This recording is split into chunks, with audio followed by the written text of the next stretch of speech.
Hi. So we decided to buy a dog for my son. Our house is small, so we decided on a Toy Poodle. Purchased the dog 11 months ago.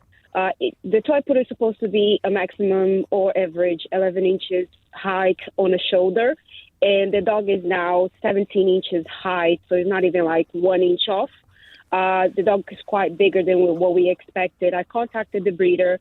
She said that she doesn't guarantee the size, but he's the size of a miniature, not of a toy. I paid £3,000 for the dog. If I prove that he's actually a miniature, because I can do a DNA test, do I have grounds to sue her for some money back, false advertisement? Wow. Okay. There's a lot there. £3,000 for a puppy. Is that the going price now for miniature poodles or toy poodles? The Toy Poodles were running at the time for 4,500 in London. I drove out 3 hours each way to get him from Sheffield. My goodness. Is he cute? He's lovely. He looks like a teddy bear.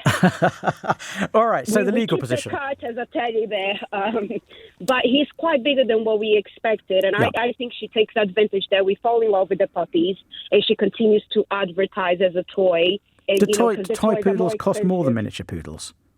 Yes, because it goes by standard, medium, miniature, and toy. Toy is the smallest one. And toy costs more than miniature? Yes. So you think she did this on purpose in order to earn a bit more money? Yes, because on the title of the dog it says I hit the jackpot. Right. Now, did you get a pedigree certificate when you bought the dog? Yeah, I do. I do have the five. Okay, and the pedigree certificate will identify the parents, won't it? Yes. And it will identify whether they're registered at the kennel club and what the breed is. Yes, but I suspect she has so many dogs breeding that she uses a different pair of dog than the ones that she has registered with the kennel. So you think the pedigree certificate is falsified? I don't think it's falsified. I think it belongs to another set of her dogs, not the one. Yes, so it's a false pedigree certificate for the dog that you were sold. I think so. Yeah. Right. Interesting. Now, have you taken the dog to a vet and asked the vet to identify the breed? The vet would not identify the breed. What I asked him to do was to measure him and weight him, and that was like 3 months ago. And at the time, he was 16 inches tall and 6 kilos. A toy poodle cannot be 6 kilos. Have you spoken with the kennel club to identify the dog based on those weights? I have sent them an email. They do not reply. It's really difficult to get them on the phone. So it's basically it's impossible to speak to them, really. All right. Well, here's what to do. You are entitled, if you've been missold the dog, to unwind the contract, return the puppy. What's his name, by the way? Elmo. You're entitled to return Elmo and get your money back. I'm going to bet quite a lot of money you don't actually want to do that. Am I right? No, because my son has autism, and he's already attached to the dog as part of our life. Yeah. So we don't buy a dog thinking, oh, it's not the size we expected. It's way more bigger than what we expected. Yeah. And we're just going to get rid of it because there's sentiment involved. Yeah. You and your son have formed an emotional bond with Elmo.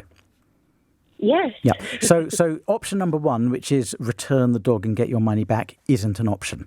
That doesn't leave you with very many options, I'm afraid, because although you may have been missold the dog and Elmo, doesn't correspond with his description. I know that's a horribly legal way to talk about it, but you phone the legal hour, you can expect the legal way to talk about it. Although Elmo doesn't correspond with his description, it's going to be very difficult for you to prove any financial loss as a result. I suppose, theoretically, you probably have to spend a little bit more on dog food, possibly a little bit more on... dog food, on deworming, on, the Advocate, everything that it goes with a bigger dog. The deworming pills, Advocate, yeah.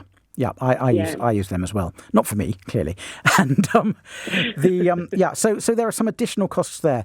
I think you'd have a good claim for compensation for the additional costs over the hopefully 12 to 15 years of Elmo's life against the breeder.